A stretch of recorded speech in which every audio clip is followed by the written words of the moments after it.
What is up, guys? It's Sky, and I'm sure you know, last week, May 6th, was the official reveal of Battlefield 1. And an interesting controversy has arisen, because just a couple days before that was the reveal of Call of Duty Infinite Warfare, and that's gone on to become the most disliked gaming video ever on YouTube. And that's saying something. But I'd like to add my 2 cents, and that is that people are way too susceptible to hype and marketing. I mean, we haven't seen any gameplay footage, and we're already judging the game, and that says something to me about our society, that people are jumping to conclusions on impulses and not really considering a lot of facts. Now let me say this, I don't like the latest iteration of Call of Duty.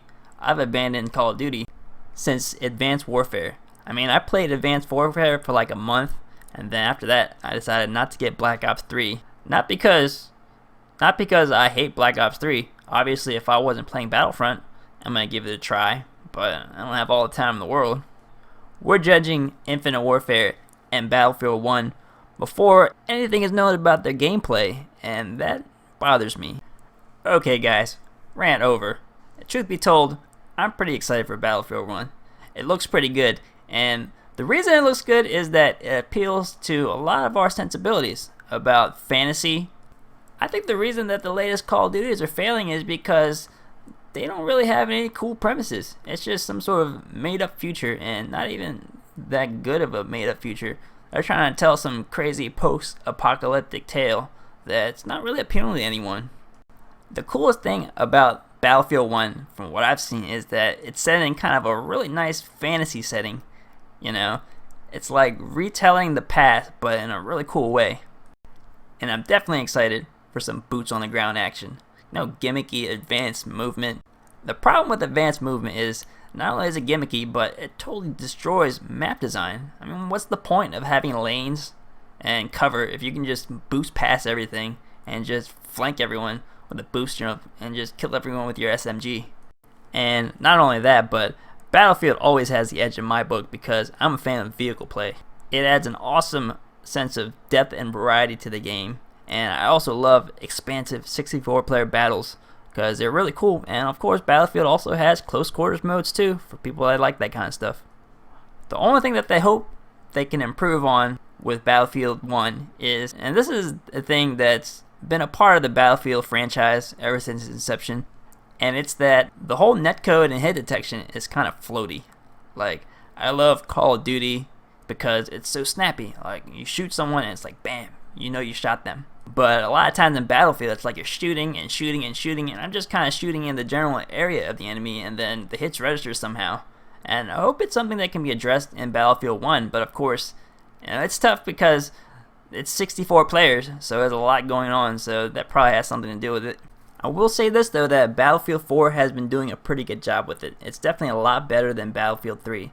I'll go back and play Battlefield 3 and I'll feel like I'm in space, like a literal space warfare, because I'm shooting and shooting and shooting in the general direction of my enemy. And it's like, I'm not sure if I'm hitting them, but then you get the enemy killed message come up on your screen. I say that though, but Battlefield 3 is still my favorite Battlefield of all time. Battlefield 4 to me feels like an expansion pack to Battlefield 3, and I think that's one of the reasons that it's probably not as successful as it could have been, and especially Battlefield Hardline was just a nail in the coffin. It's like you have an expansion to Battlefield 3 at that point. The gameplay you're seeing in the background is me playing some Battlefield 4, and I'll say this, I'm a Battlefield 4 noob. I'm like rank 50, and I got that over like however long the game's been out, maybe like 3 years, and I'm still only rank 50. You see me running the AK-5C here with iron sights. But I think this video marks a turning point of sorts in my gaming career. I'm definitely going to be jumping on a lot more Battlefield 4 in preparation for Battlefield 1. I've definitely put in a ton of time into Battlefront in the past few months, and I've kind of gotten used to that game, and jumping on Battlefield is a little bit of a different experience. You know, Battlefield is more of an ADS shooter. You gotta be disciplined, because you see someone in range, you better ADS, or else you're gonna miss every shot. And there's that penalty to your accuracy when you move in Battlefield. So even if you ADS at long range, you better stand still or else you're not going to be landing any hits. And of course, you got 3D spotting, so you can't really camp in Battlefield. You're not going to be able to get those like 150 in 3 games. You got to move around, because as soon as you shoot your gun or someone sees you, then everyone's going to know where you are and come after you. Another thing that I noticed right off the bat when I jumped on Battlefield is that you run out of ammo. And here I pick up this AK-12 and I have no idea what I'm doing. And sometimes you'll pick up those Frankenstein guns like an SMG with a 10 times scope on it. But yeah, that's Battlefield, and I'm excited to be hopping on it and trying out something new, I guess. And don't worry, I still got a ton of Battlefront videos I want to do. Still a lot of things I want to cover. I'm going to do a droid run guide pretty soon, because I'm really starting to figure that mode out. I just had this game the other day where I got MVP and just totally dominated everyone. I think I went like 30-5 or something.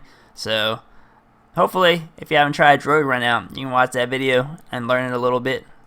And I'm going to still be doing videos on Berserker, because man, I've been getting crazy gameplays with it. Getting MVP, most control points defended every single game. So yeah guys, I appreciate you watching, and I'll catch you later.